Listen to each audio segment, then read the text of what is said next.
Vol Paris-les Açores via Lisbonne, 4 heures de vol. L'archipel des Açores est situé au milieu de l'Atlantique. L'anticyclone des Açores doit son origine à sa position. Rencontre des courants froids et courants chauds. Les Açores sont un archipel au milieu de l'Atlantique. Elles sont aussi une région autonome du Portugal. La langue officielle est le portugais. Les 9 îles, dont 3 ne sont pas sur l'écran, constituant l'archipel des Açores, totalisent 2355 km², soit moins de 1/3 de la Corse. La plus grande, São Miguel, de 62 km de long et 16 km de large, fait 742 km². La population des Açores en 2001 était de 237 795 habitants. Ils sont à peu près 2 millions d'Açoréens à l'étranger, tellement la vie y est hostile. Le gouvernement portugais donne une dot aux Açoréens pour rester sur l'archipel. Cette dot représente une bonne partie de leurs revenus. Nous visiterons les plus beaux sites. L'île de São Miguel, une des merveilles des Açores. Cette caldeira de 5 km de diamètre où s'épanouissent 2 lacs jumeaux, l'un vert, l'autre bleu, du volcan Seta Citades, culminant à 850 mètres d'altitude, fait la renommée de cette île. La caldeira est un cratère volcanique géant pouvant mesurer plusieurs kilomètres de diamètre. Son contour est circulaire ou elliptique. Nous en ferons le tour. Devant nous, le lac vert. Cette configuration de caldeira résulterait d'une éruption survenue en 1940, qui aurait bouleversé toute la physionomie de cette partie de l'île de São Miguel. Paysage très vert où s'épanouissent des hortensias.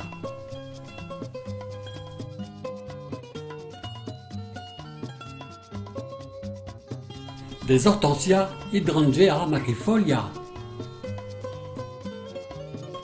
Dans les pâturages, l'élevage laitier tient une place importante dans la vie économique des Açores. Les haies d'hortensias délimitent les pâturages. Des massifs d'azalées, traversés de la montagne par un tunnel de 1,7 km où passent des conduites d'eau.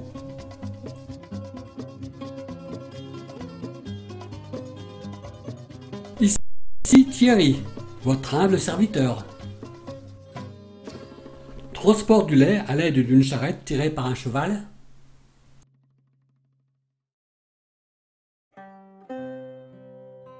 Devant nous, un dépôt de nuées ardentes. L'activité volcanique aux Açores est épisodique. Les éruptions durent des siècles. Les nuées ardentes sont des couches de lave, cendres, boue sur plusieurs siècles. Des plantations de thé, cultivées depuis la fin du 19e siècle aux Açores. Le thé, chat en portugais. Les variétés ne sont pas exceptionnelles, mais chaque colline, chaque microclimat donne aux feuilles sa personnalité propre.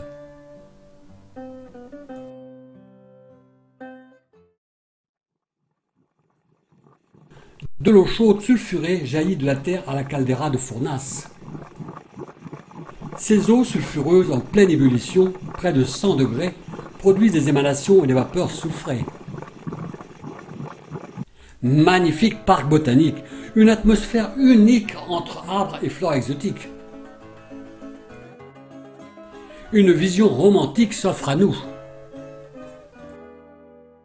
Ce jardin botanique mérite que l'on s'y attarde. Une orchidée, appelée aussi sabot de cheval. Un parterre de lys blanc. Le lys blanc, ou le lys de la Madone. Sa fleur représente la pureté de la Vierge. Le lys de la Madone est consommé en tant que légume et utilisé en tant que plante médicinale. Des lantanas.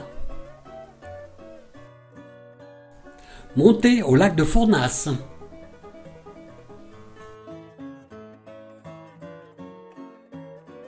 Sur les berges du lac, des solfatars volcaniques.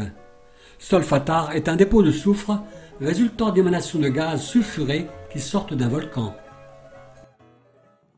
Les cuisines naturelles, où l'on fait cuire enterré pendant quelques heures le fameux cosy d'eau, sorte de potée, dans des cocottes hermétiquement fermées. Ces fumerolles proviennent des entrailles de la Terre et s'échappent par des fissures à travers la mince couche terrestre.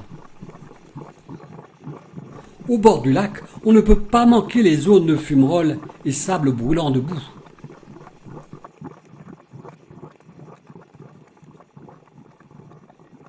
Cavités d'où jaillissent épisodiquement geysers de boue sulfureux en ébullition. Le vaste lac de Fournasse.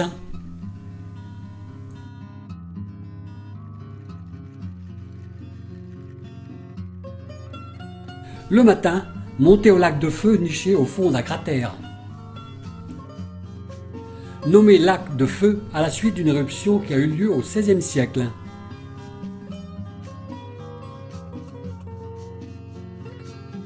Cheminement au bord du lac.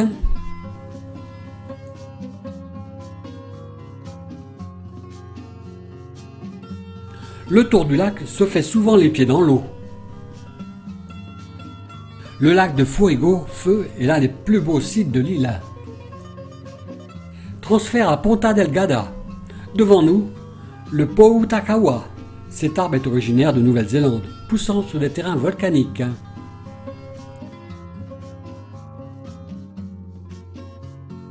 D'énormes touffes pendent aux branches. Ce sont des racines aériennes qui se nourrissent de l'humidité de l'air. Sa fleur envole pour l'île de Fell.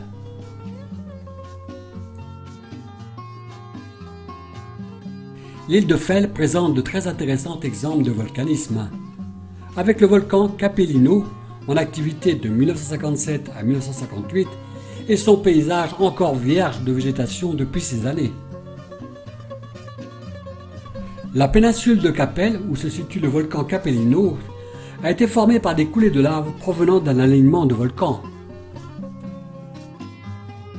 Il commença en mer près des îlots Capellinos et donna naissance à de violentes explosions.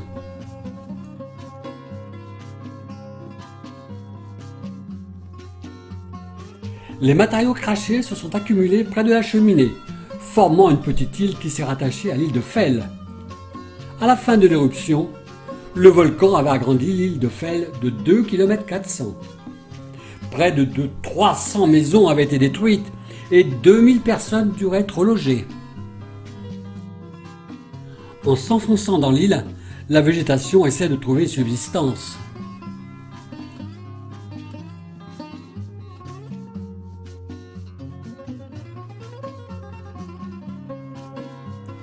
Un orpin jaune, des alamandas, des lantanas.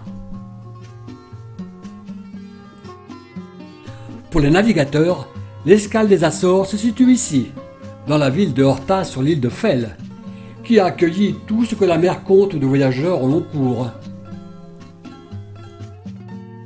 À Horta, les navigateurs laissent la trace de leur passage sous le signe d'une peinture sur le quai.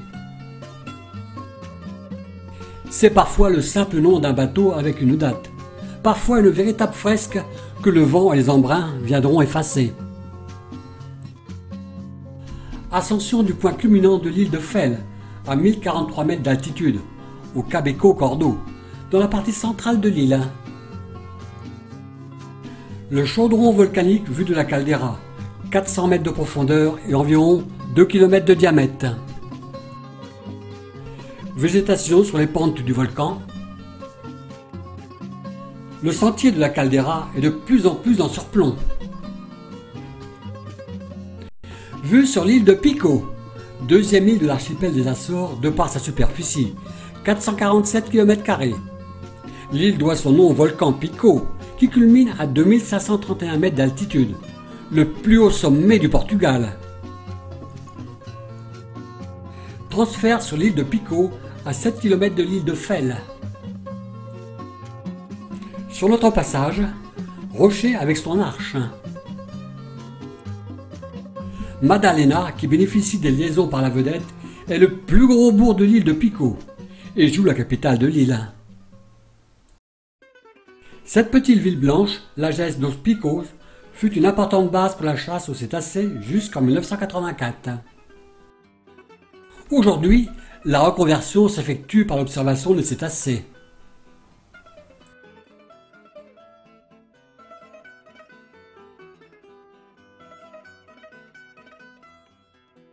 Nous voilà partis avec 2 embarcations. Aux Açores, comme ailleurs jusqu'en 1981, ils allaient chasser le cachalot à la rame. Le harpon ne devait sa force qu'aux muscles du harponneur. Après une recherche de 3 heures, notre rencontre avec les baleines, cachalots, se limitera qu'à des dauphins. Sur l'île, 16 vigies pour nous indiquer où se trouvent les cachalots. Aujourd'hui, ils étaient du côté de Felles. C'est ainsi que certains chasseurs de cachalots se sont recyclés pour le touriste. La plus grande attraction de l'île de Pico est l'ascension de son volcan, le Pico, le plus haut sommet du Portugal, avec ses 2351 mètres d'altitude. Départ matinal pour l'ascension du Pico, qui depuis 3 jours nous impose sa masse élancée. Cette ascension est relativement difficile et fatigante du fait du dénivelé et des roches volcaniques sur lesquelles on évolue.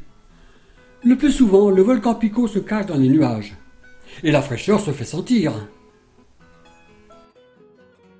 Après 1200 mètres de dénivelé, nous sommes au sommet du volcan. Dans la montée, on ne voyait pas à 10 mètres. À cet instant, le soleil nous éclaire, comme pour nous appeler pour la descente. Ce cratère de 700 mètres de diamètre et profond de 30 mètres dessine un paysage nu. Au sommet, les fumerolles et l'odeur de soufre rappellent que ce volcan n'est pas tout à fait endormi. Descente au fond du cratère sur des roches volcaniques instables.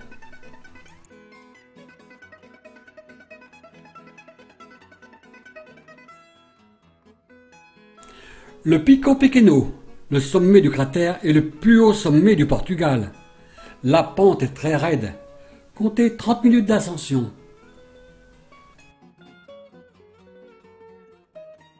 En bas, des vignes protégées par des murets de pierre.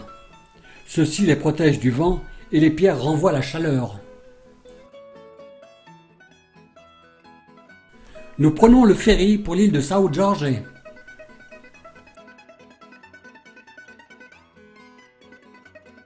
L'île de São Jorge a une silhouette reconnaissable sur toutes les îles des Açores, avec 56 km de long pour seulement 8 km de largeur, soit 246 km². L'île est une longue falaise. Départ dans les nuages pour la Falla de Caldera de Santo Cristo. Falla sur des terrains fertiles au pied des falaises.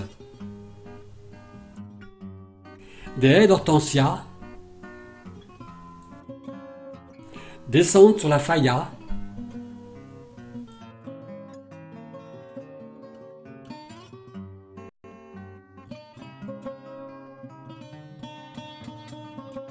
Des hortensias.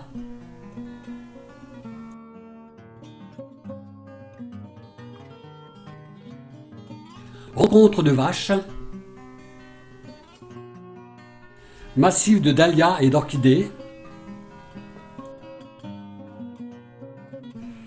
Des iliums.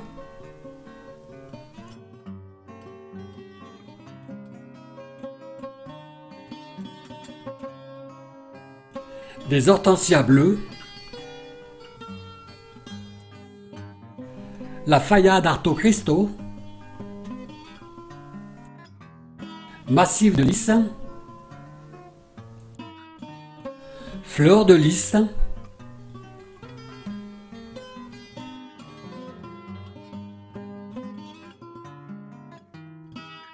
Village d'Arto Cristo. Les Portugais, par nature, construisent des églises. Quand ils partaient à la découverte du monde, chaque fois qu'ils posaient pied à terre, surgissait une église. Vous aurez compris qu'aux Açores, les églises ne manquent pas. Passage délicat, les pierres glissent. La zone cultivée des Fallas où l'accès y est difficile. Arrivé au village de Dos Cabres. En chemin, vue sur la Faïda dos Cabres. Une mule transportant du lait. La route est bordée d'hortensias.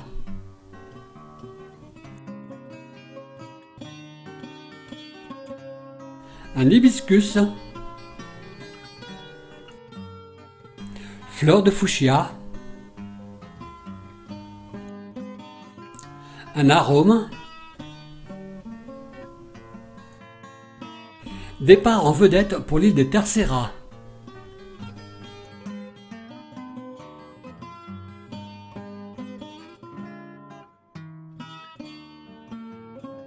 Angra do Orismo, au fond d'une large baie de l'île de Terceira, est sans doute le havre de l'archipel. Angra do Orismo, classé patrimoine historique mondial par l'UNESCO, après le tremblement de terre de 1981.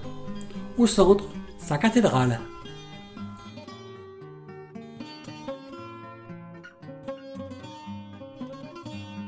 La ville d'Angra do Orismo se distingue par son plan rigoureux. Détruite à 80% en 1981 par un tremblement de terre séisme de 7,8 de 23 secondes. Il n'a fallu que 10 ans pour remettre la ville sur pied. Les traces du séisme. Toutes les maisons sont munies d'un étroit balcon. Livreur de lait. Nous allons assister à une tauromachie pour enfants. Et pour cela, les entrées des maisons sont protégées. Les vachettes sont lâchées. Gare aux intrépides. Les vachettes sont attirées par ce linge rouge. Le couvent de São Gonçalo, un des plus anciens couvents des Açores érigé en 1545.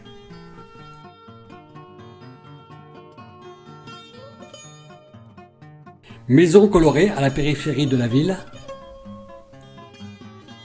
Chaque maison porte le nom et le dessin d'un saint. Ici, Saint-Pierre. Notre-Dame de l'Assomption. Saint-Joseph. Église où s'officie une confirmation. Jeune adolescente en confirmante. La chapelle du Saint-Esprit. Forteresse de São João Batista, édifiée sous la domination espagnole. C'est un vaste spécimen du grand art de la fortification, l'un des plus importants au XVIe et XVIIe siècle. À l'intérieur de cette forteresse, les Portugais ont édifié une église pour fêter le départ de l'occupant. En bas de la forteresse, Angra de Orismo. Fin de notre voyage aux Açores.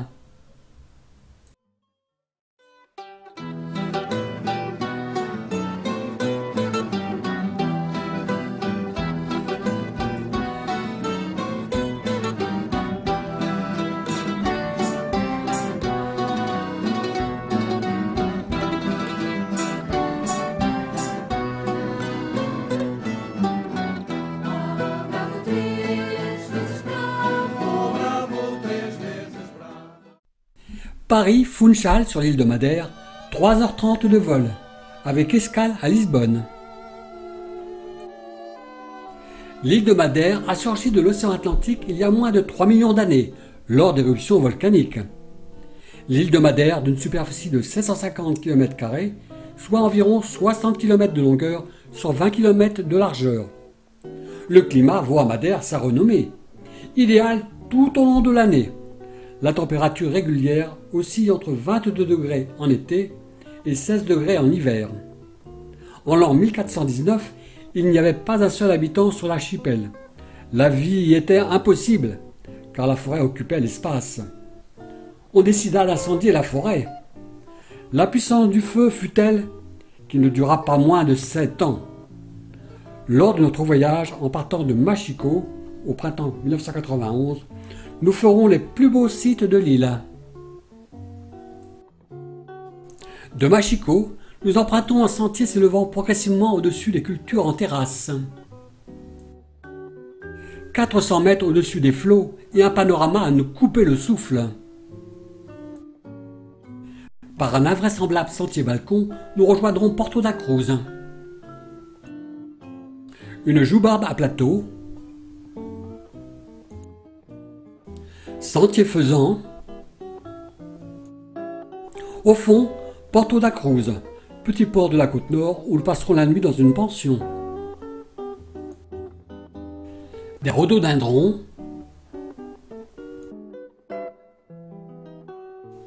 Une orchidée de Madère. Un intarissable château d'eau, cette montagne a permis à l'homme de construire des centaines de rigoles que sont les levadas, sans lesquelles l'île ne pourrait pas vivre, celles-ci servant à irriguer les cultures en terrasse. Le repas est sorti du sac le long de la levada. Et tout en suivant cette levada qui nous sert de point de repère,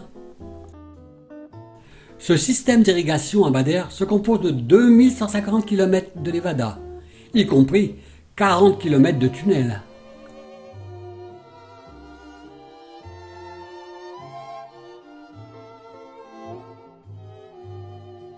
Bassin à truites dans le parc de Ribeirão Frio. Des vipérines, flore spécifique de Madère. Campement dans ce parc. Les tentes ainsi que la popote ont été transportées par un véhicule. En face, la montagne où l'on va.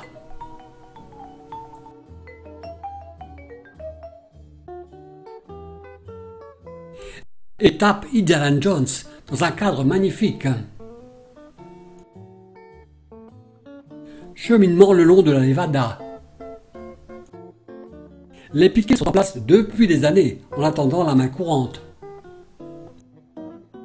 Quelquefois, la levada traverse la montagne par un long tunnel creusé par l'homme il y a des siècles.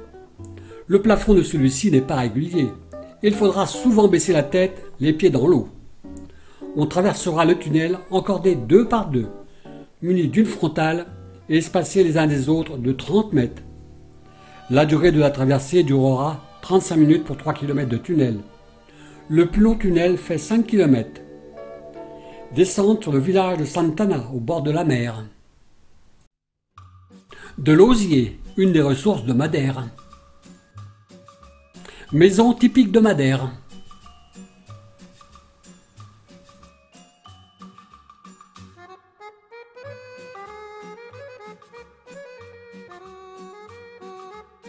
Cette femme ramène des arômes cueillis dans les fossés. Nous arrivons à Santana. Au fond, un bus local.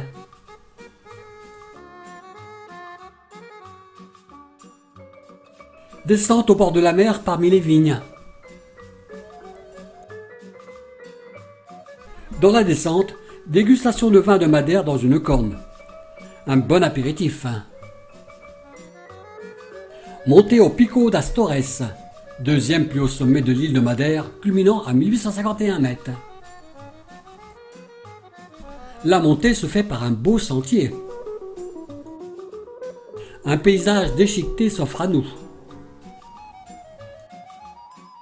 La montagne est composée de coulées de magma. Le magma est le liquide qui se forme à l'intérieur de la Terre, par fusion de la croûte ou du manteau, et qui en se refroidissant forme cette roche. Les couleurs de la roche sont irréelles. Un sentier de dalle de marche nous conduit au Picos das Torres, 1851 mètres. Vue du Pico Roevo, culminant à 1862 mètres, plus au sommet de l'île dont nous avons fait l'ascension.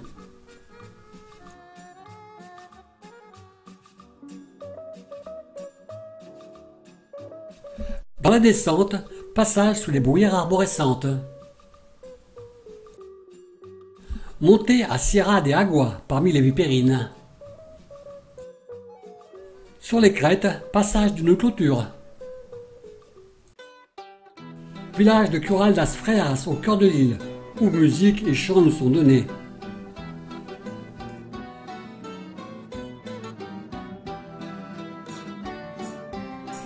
Dans ce village, bivouac sous un toit. La couverture de survie est nécessaire afin de stopper la rosée sur le duvet.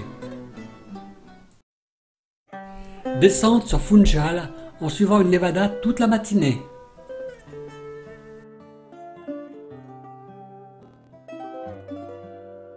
Ces bananiers sont irrigués par la Nevada. Régime de bananes et sa fleur. Découverte de la partie ouest de l'île. Les hortensias bordent les routes, surtout en altitude, où la température plus fraîche leur convient le mieux. Sao Vicente, agréable village du nord de l'île. Des piscines naturelles de Porto de Moriz.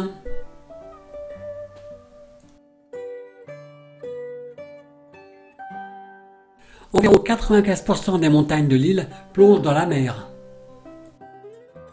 Si les montagnes de Madère sont beaucoup plus petites et moins élevées que ces chaînes, la nature vertigineuse du relief nous donne l'impression de hauteur et de profondeur plus accentuée.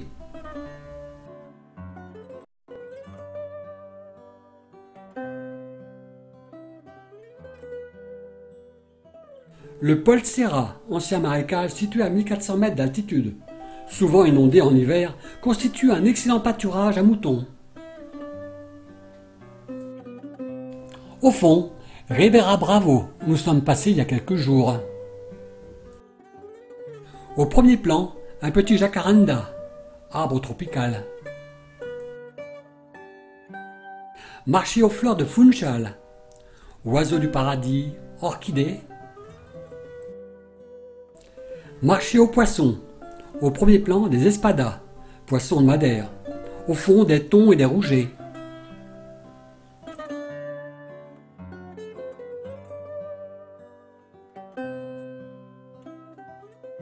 Fruits et légumes.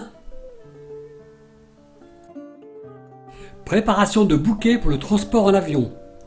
Oiseaux du paradis, anthurium, orchidées. Fin de notre voyage à Madère.